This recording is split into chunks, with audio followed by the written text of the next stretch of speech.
those interested in national security or foreign policy are going to face some challenges, at least in the way that the government structures its jobs. And so the personnel system is pretty rigid in terms of government roles, and it discourages movement in and out of the private sector and government roles. And so because it values time in service as a reward for entering public service, it's difficult to take advantage of some of those academic or private sector opportunities that might emerge. And so I think we're breaking down some of those structural barriers, but it's still an impediment if you want to be able to move freely back and forth. So I think this program is valuable for civil-military relations because it offers different perspectives, both from the students to me and from me to the students. I often don't think of things because I'm so rigid in my thinking with 21 years in the service that your perspective is really refreshing for me. It also builds trust too. You as potential future policymakers get my perspective and the importance of what it means to be in public service as you integrate your own ideas into that realm. So going into this mentorship program, what I hope to achieve was not to give you answers, but to give you a framework in which to think about these complex problems and issues. And I've really been impressed with the way that you approach these things so that you have the tools in order to think about these things and not just the answers themselves. And so hopefully I've been able to accomplish that and give you some ideas about the way to think about problems and the way to think about things and give you more of an academically rigorous way to approach problem sets. The program itself is meant to be a way to connect NSAF's officials from different agencies in the United States, as well as undergraduates at Stanford University. And I think it's a really special program to experience, especially as a student, because we're able to get a look inside how officials act in their day-to-day life in their agencies, but the officials themselves are also able to get a look inside how we students live our lives at Stanford on campus every day. Yeah, and I think what's so important about this program and what makes it really unique is that you do have that opportunity to be face-to-face with some of the governance that happens in the United States, right? You have the leaders that make the policy decisions, that implement the policy decisions, and that work behind the scenes that really are here for you to support you in your education into public policy and the political sphere, but also just to be a point of support and a role model through your academic career.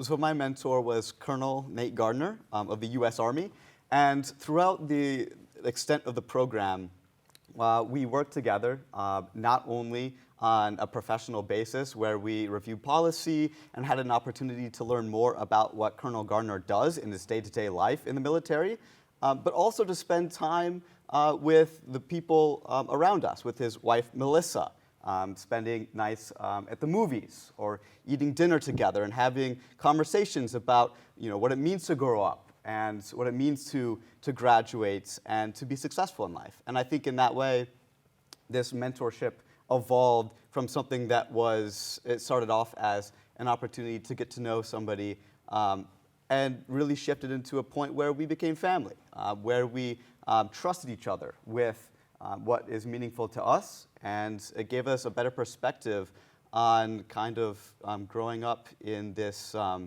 charged political environment, I think. It was a great point of depolarization. My mentor was also Colonel Nate Garner, and to be honest, I was quite intimidated during our first meeting. I think especially hearing that Colonel Garner was from the Army, he's really just top official, and having never really like with any military officials, our first meeting, I feel like I came in very intimidated at first. However, over the course of the entire year, our relationship really became more familial, as Jaydon mentioned.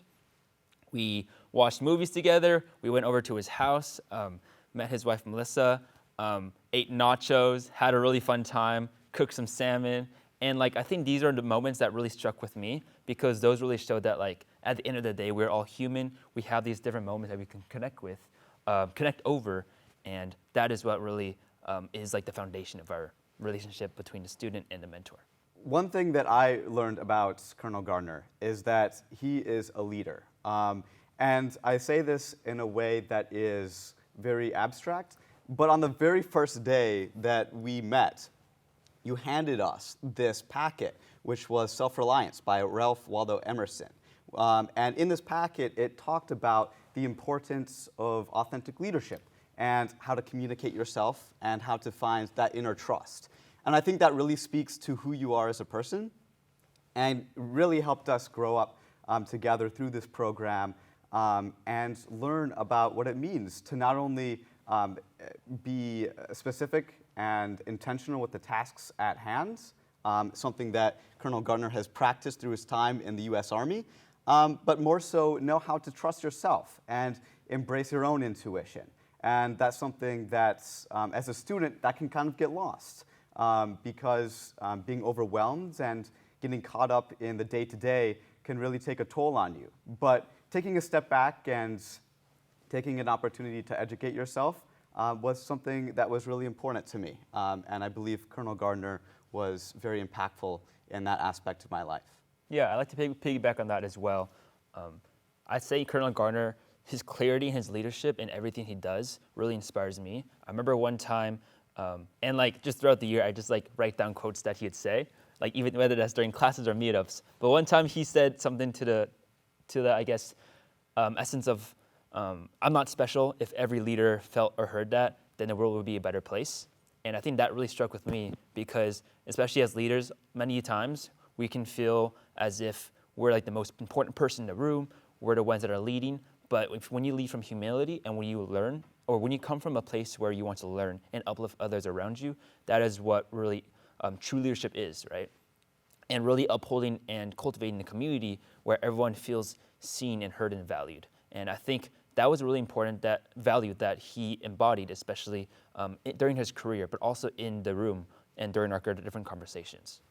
Yeah, this is really great to hear because one of the things that I see as a metric for success for me was to be able to tell both of you and to tell the other students that at the end of the day, you have to be able to grant yourself or at least acknowledge the agency that you have in whatever situation that you're in. Sometimes you could feel overwhelmed, especially with a bunch of type A personalities here at Stanford trying to do the best that you can.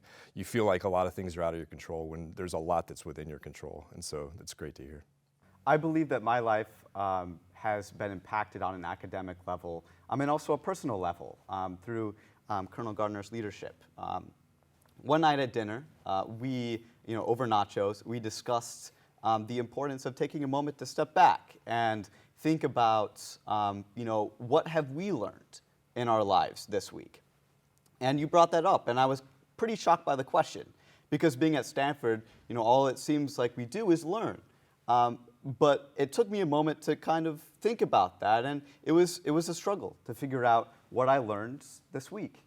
And approaching the idea of education through that level and seeing how that it is not always a tangible thing to derive some sort of knowledge from an experience, I think in that way it helped us understand that we need to be more open and aware of situations. I think one thing that you said that really mattered to me is that things don't have to be great to be worthy because it doesn't matter if a situation is going to be this amazing learning experience. But what it matters is that we do take a moment to step back, to reflect, and to understand what happened in that situation, how can we learn from it, and what the ultimate takeaway is. And that is something that you taught me over nachos on a Sunday night. So I appreciate that. Yeah, on the topic of learning, actually, during our first meeting, I remember Colonel Garner was saying how we will never be in a place like this again where there's such a concentrated environment for learning, for growth, for constant curiosity. And I believe that's a really important value for me to uphold as a student, especially like the idea of intellectual vitality, where you're just learning just for the sake of learning, where you're learning because you're interested, because you're curious, not because you want to get the grade, you want to get that job, or there's some other more nominal reason or motivation for it.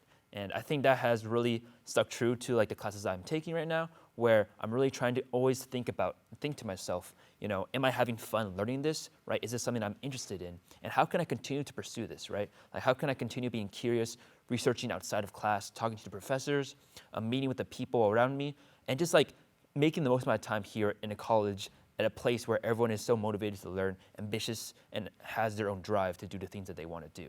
And being in that environment has really continued to help me really enjoy the process as a freshman, especially in this university, trying to explore what I want to do, who I want to be and like what I want to study specifically. And so having that curious mindset really helps with just having fun with the process.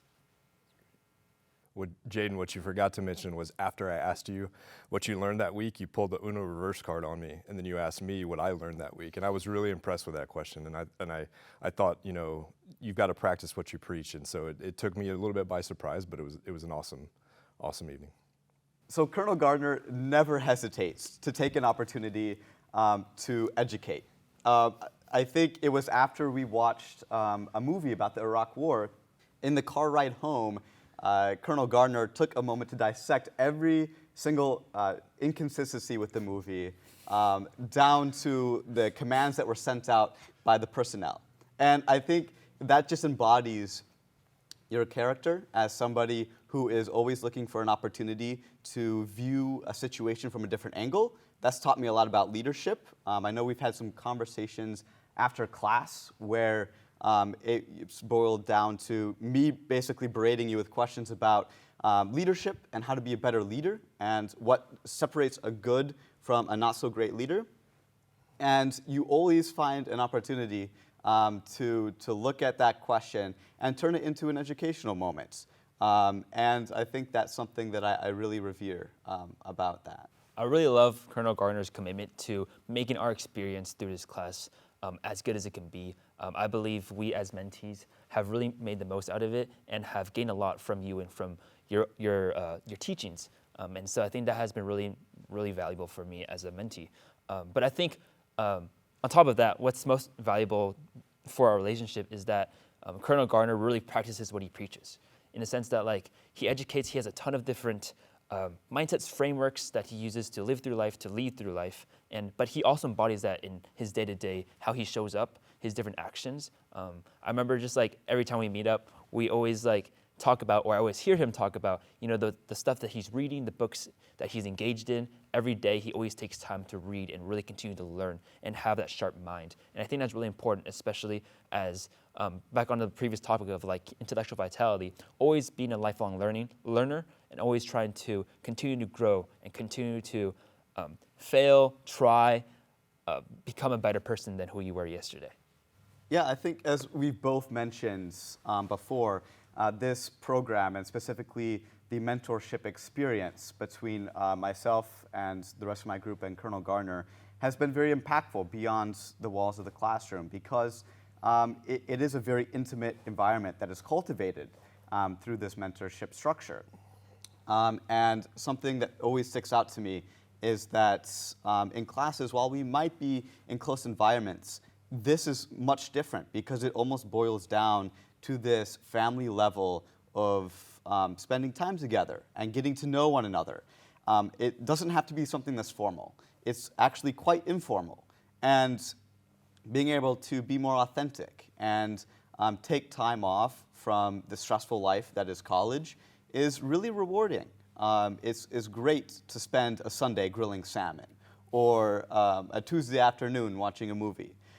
Because in those moments, in those shared experiences that we get to spend together, those are the moments that we will take with us when we graduate.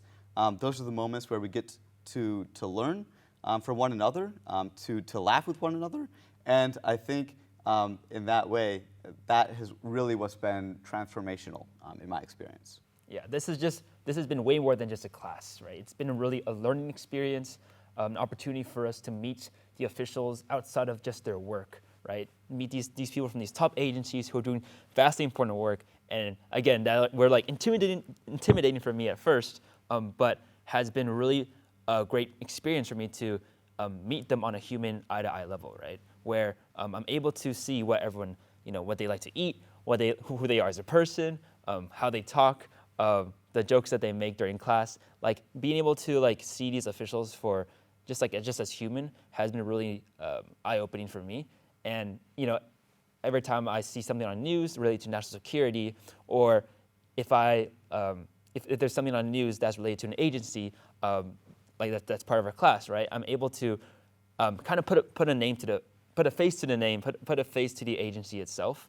And again, like outside of class, like we've been able to meet up. I've been able to have lunches with different mentors and to meet up with the different classmates that are from the different years, right? This class itself is for all 4 years of of undergraduate. So there's people from freshmen like me to like seniors, and so it's been able to see how everyone's broad interests intersect and align through this entire year.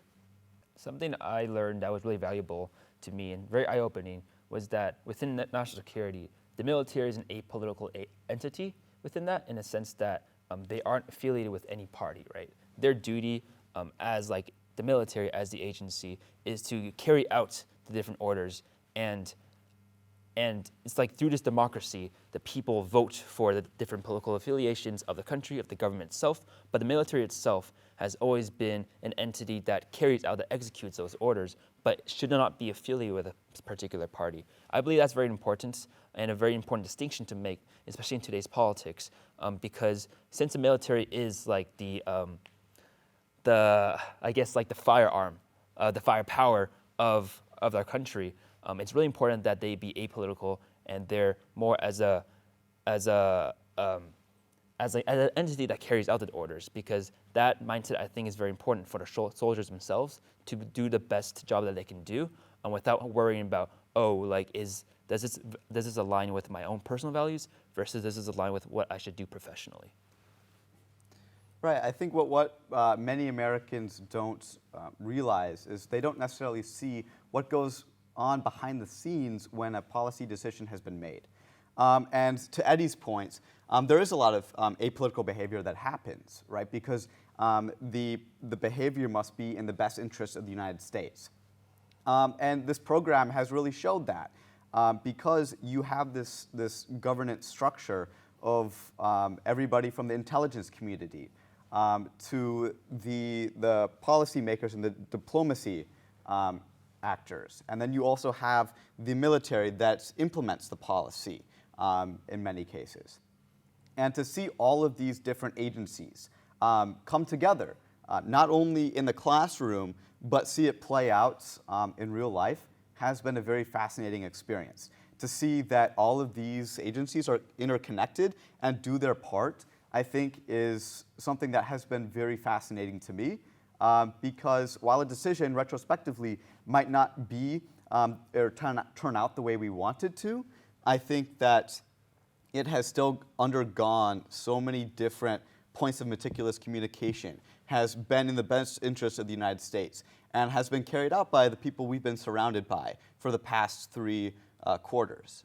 And I think in that way, this mentorship program has been very instrumental in my perspective of policy, and I believe that's something that all Americans should see and understand.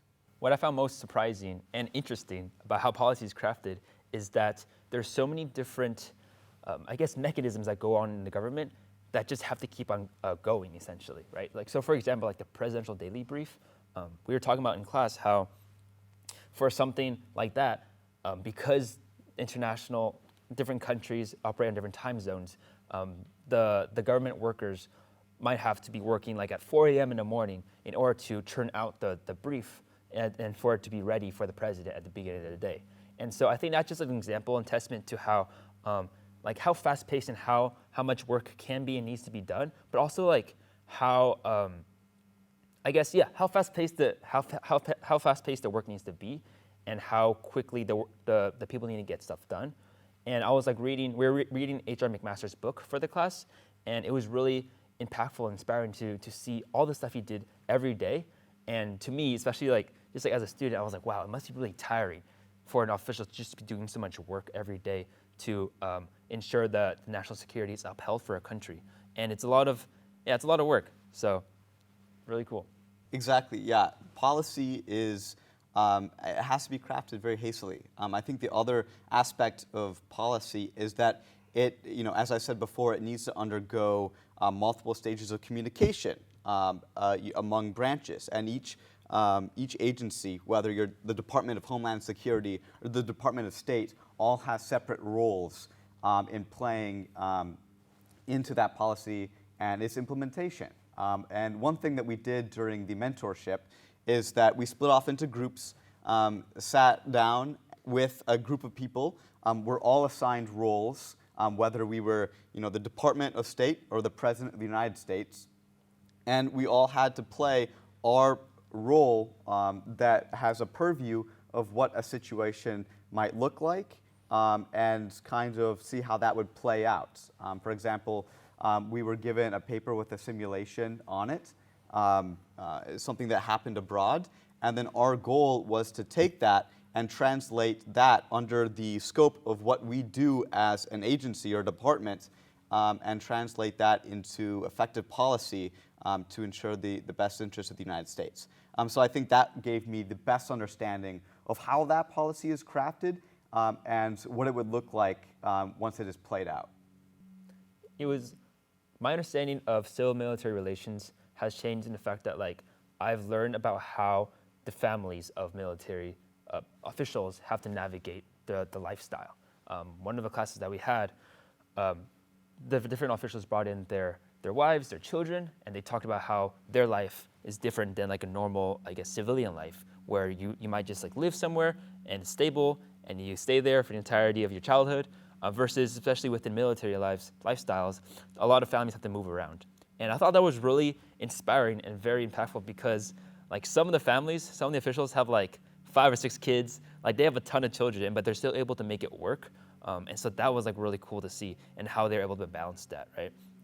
And there's also even though it is different, right? It's not necessarily detrimental. In a sense, there's a lot of pros to it. There's a lot of benefits to it. Those families are able to see different worldviews, different perspectives around the world. They're able to travel the world. They're able to meet different people, be in different communities. And I think that's been really cool. And I think it's both a sacrifice, but also a gift to those different families. But that's a really big, perspective that I learned throughout this year. And just talking to different officials, different NSAFs, and just learning about how their families navigate their lifestyles. I think to that point exactly, I also do want to reference the class. I think that was the most impactful class in my experience was the one where we sat down with the significant others and children of these military personnel and got to hear their stories. How were they raised through this often changing and uncertain environment? How do they persevere? How do they adapt? And I think that, as you said, it is quite a sacrifice, but it is something that it really demonstrates the character of themselves, who they are as a person, and I think it shows how we often look at the military and the individuals in them, in these agencies, on a more abstract level. We hear them through the news, see them on TV, but we don't get to talk to them and ask them about their experiences. We don't see how it plays a role on their families and their lives. And to kind of already understand the lengths that these military officials have to go through, but also see what their family has to endure along with it is something that has been quite shocking to me and something that really gives me a lot of respect for the military personnel and their family because not only are they already serving the United States, but they're also in charge of serving their family and the people that they love the most, and that is a huge responsibility. I think a civilian-military relationship is very important because it is crucial that we have policy that is created by those who represent who we are, the electorate, and having that policy that is not only in the best interest of the U.S. as an idea, but more so as the U.S. as a population is very important to have. So having people that are able to specialize in crafting this policy, but are also understanding and empathetic of our experiences and who we are, I think is really what is the genius of America. Just add on to that as well, I think also within the civil-military relationship, it's really important to have civilians make these policies because they might be the ones that have spent their entire lives in those different communities and have understood the needs and the goals of the community, of their constituents. And these military, the civil-military relationship is also important to have that, to bridge that gap because the military themselves, they also have their own worldviews, their own perspectives on how different communities operate. And so they also have different perspectives that they can chime in on. But their role and their perspective is different from than a policy-making perspective, than these different civilians that have spent their entire lives in these different communities and understand the needs of their constituents. So my understanding of civil-military relationships has evolved over the course of this mentorship program. Not just, I think it's difficult because it's something that I've lived and have studied my entire life. But what's really been reinforced for me is the norms and reinforcement, or at least reevaluation of those norms as we move into these politically charged conversations and you try and remain apolitical. It gets more and more difficult with the pressures that the real world faces you with. And being able to communicate that to students with the curiosity and intellectual understanding that you do was really a challenge for me. But like I said, I think it reinforced more than anything the importance of those norms that guide the behaviors between the civilian and the military relationships. Because one, if the students don't understand fundamentally what that relationship is and what those guiding behaviors are and what's appropriate and what's not appropriate, then those are our future policymakers, potentially, our future leaders. Both of you are our future leaders. And so having the ability to be able to communicate what those norms are, why they're important, and why we remain apolitical is kind of how my views of civil-military relationship has evolved over the last year. But yeah, I think norms is something that we all need to reinforce. Yes, I think approaching policy and our policy goals comes from the understanding that we need to be able to take into account all aspects of what governance offers us. It comes from the FBI and the CIA. What intelligence do they collect? Are they able to sift through the noise and pull out those signals? It comes from the elected leaders. Are they representative of the population? Are they listening to the population and have an opportunity to do temperature checks on what's important? And it also comes from the military personnel, people like Colonel Gardner. Can they implement this policy in a way that will lead to the best interest of the United States? Can they do it in a safe fashion? Can they do it through leadership and in a way that will result in success? And I think all of those aspects play into what effective policy will look like, and something that in this charged environment can differ in many ways. And so kind of sifting through that polarization and pulling out shared interests and common interests, I think is what's really important. Yeah, this program has also helped me understand the different perspectives that you need to take into account when making these different policy decisions or just different actions in general. One of the scenarios that we had, we were considering, if you're making this particular policy or setting forth this particular order or action, how can you consider the technological implications, the marketing, like the public opinion, the public view of what you're doing, how this will affect other countries, and what other countries are thinking, especially between hostile countries or allies, right? As well as just thinking about how this can have future implications in different sectors of our country, of society itself. And so being able to talk with officials of different agencies and understand their perspectives from security mindset, whether that's from the military or from the computational aspect of it, or from FBI investigative aspect of it, has been really important, because considering these different perspectives can allow us to have a more multidimensional view on the different actions we're trying to set forth. I think this program has reaffirmed my interest in public service. I knew coming in that I wanted to get into politics in some form or another through the lens of public service. However, I didn't really understand the implications that are at play when it comes to national politics.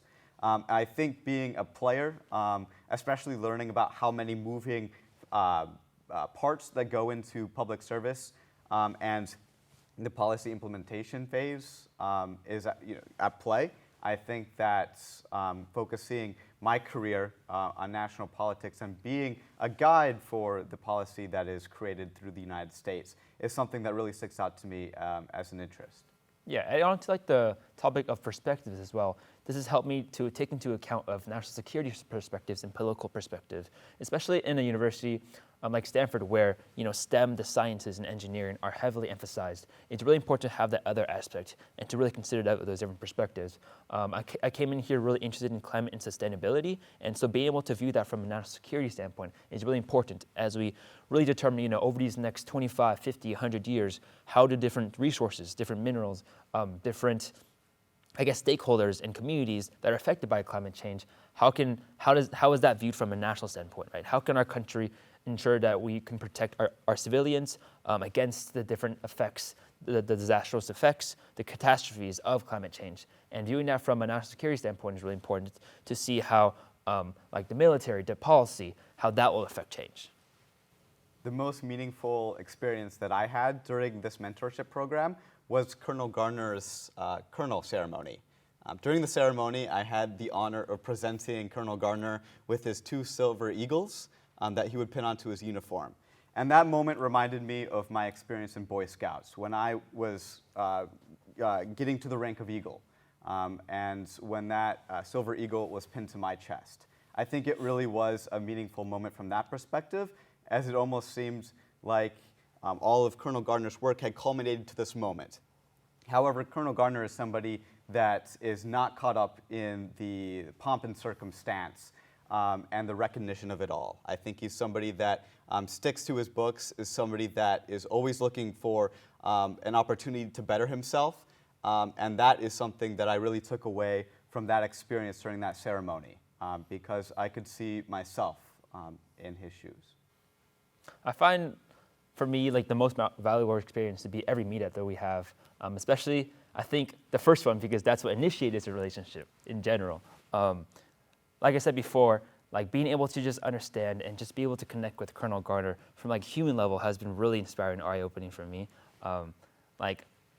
Being able to grow from being so intimidated by meeting up with a top military official to just be able to chat with them about life, about our studies, about the different aspects of navigating college, of navigating our youth, right, has been really impactful for me. And now, succeeding this program, I know that he's someone that I can talk to, I can always text or call or just meet up with again throughout the course of my life. He's become a lifelong mentor, a lifelong friend that I can really lean back on.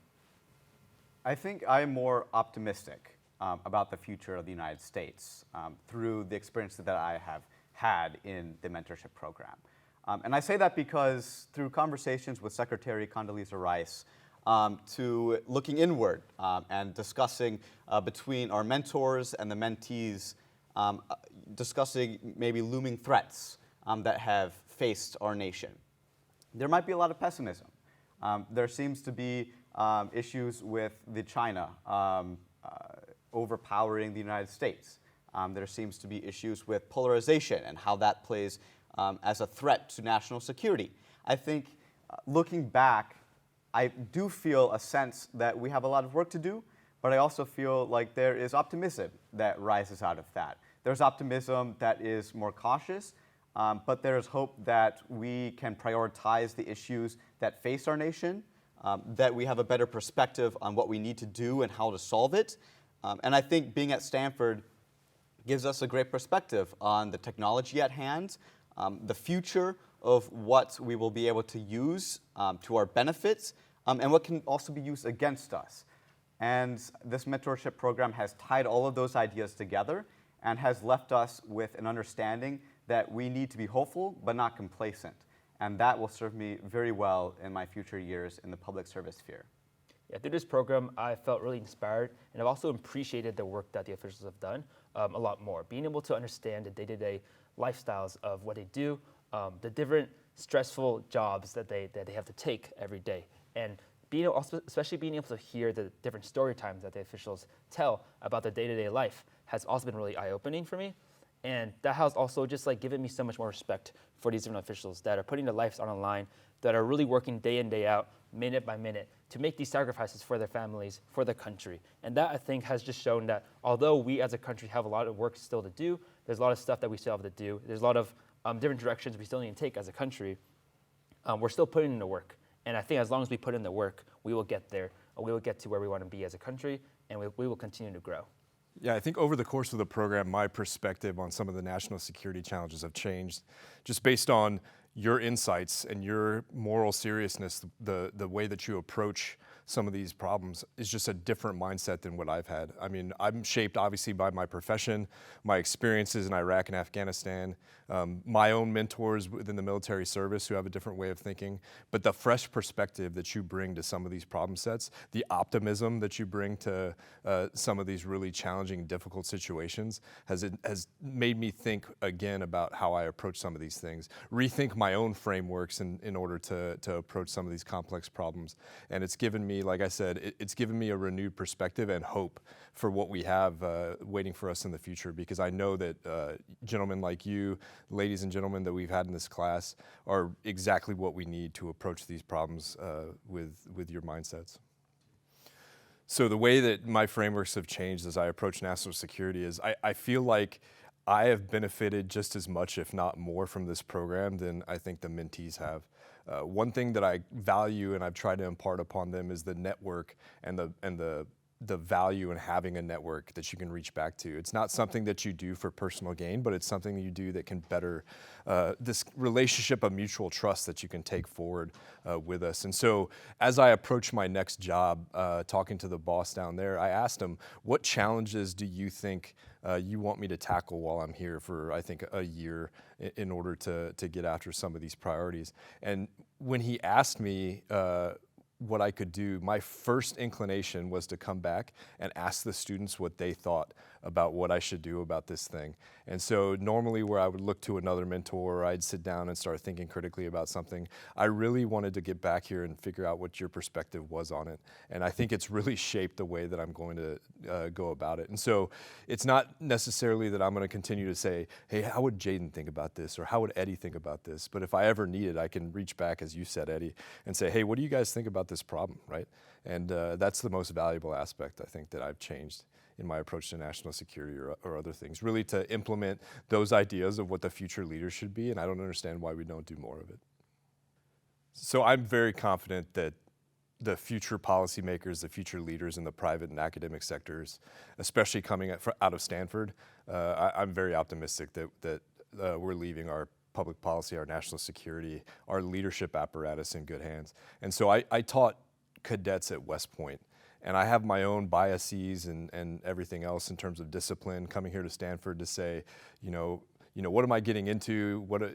Our first meeting, you were intimidated. I was just as intimidated to figure out what Stanford students were all about. But coming away from this, and I think I've told you this before, I was not expecting the level of self-motivation and discipline that Stanford students have to achieve and do better.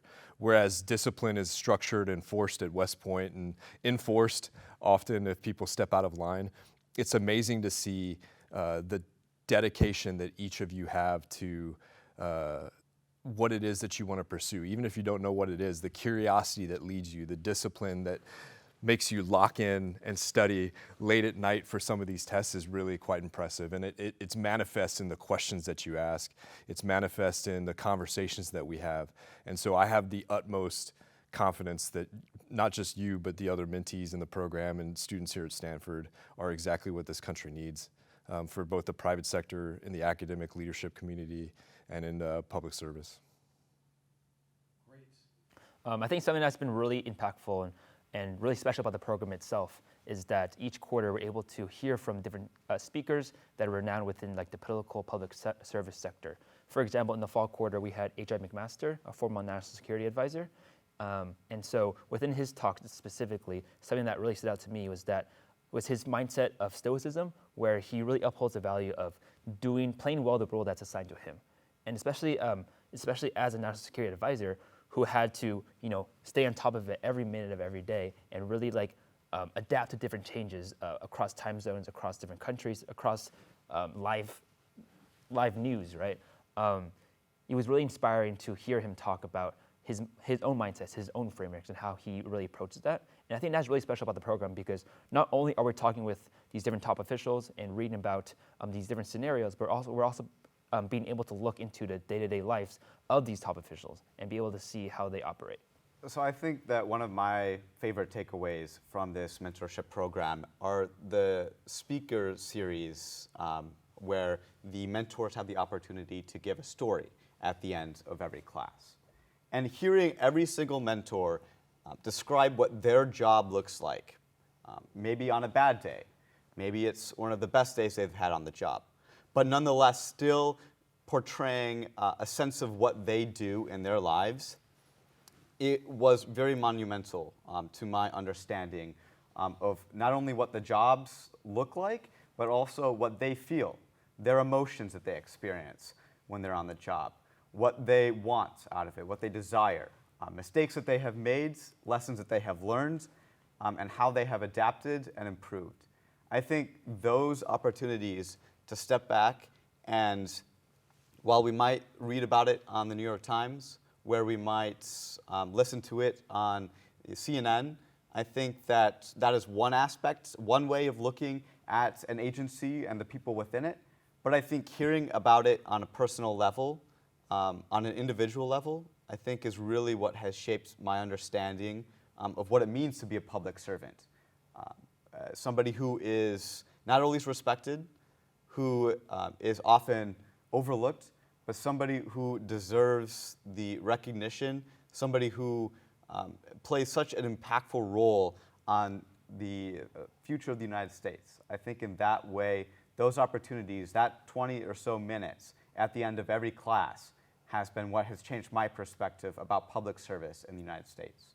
So what's really special about the National Security Affairs Fellow Program and also this mentorship class in the Public Policy 100 is that you have representatives from every single branch of military service, but more importantly, we also have representation from the State Department, the CIA, and the FBI, which is, one, gives you a different perspective on public service, but also I think it highlights for all of us, not just in the military service, but also the students, the similarities between public service, whether it's as a government civilian or public service in a military uniformed role.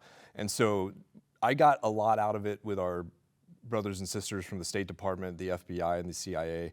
Not only the common bonds that we share, as you pointed out, our families go through very similar things. I think our state NSAF lived in about 7 different countries, 2-year assignments, very similar to the military.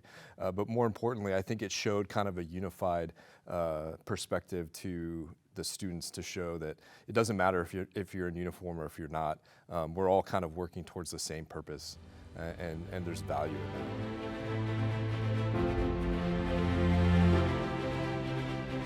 that.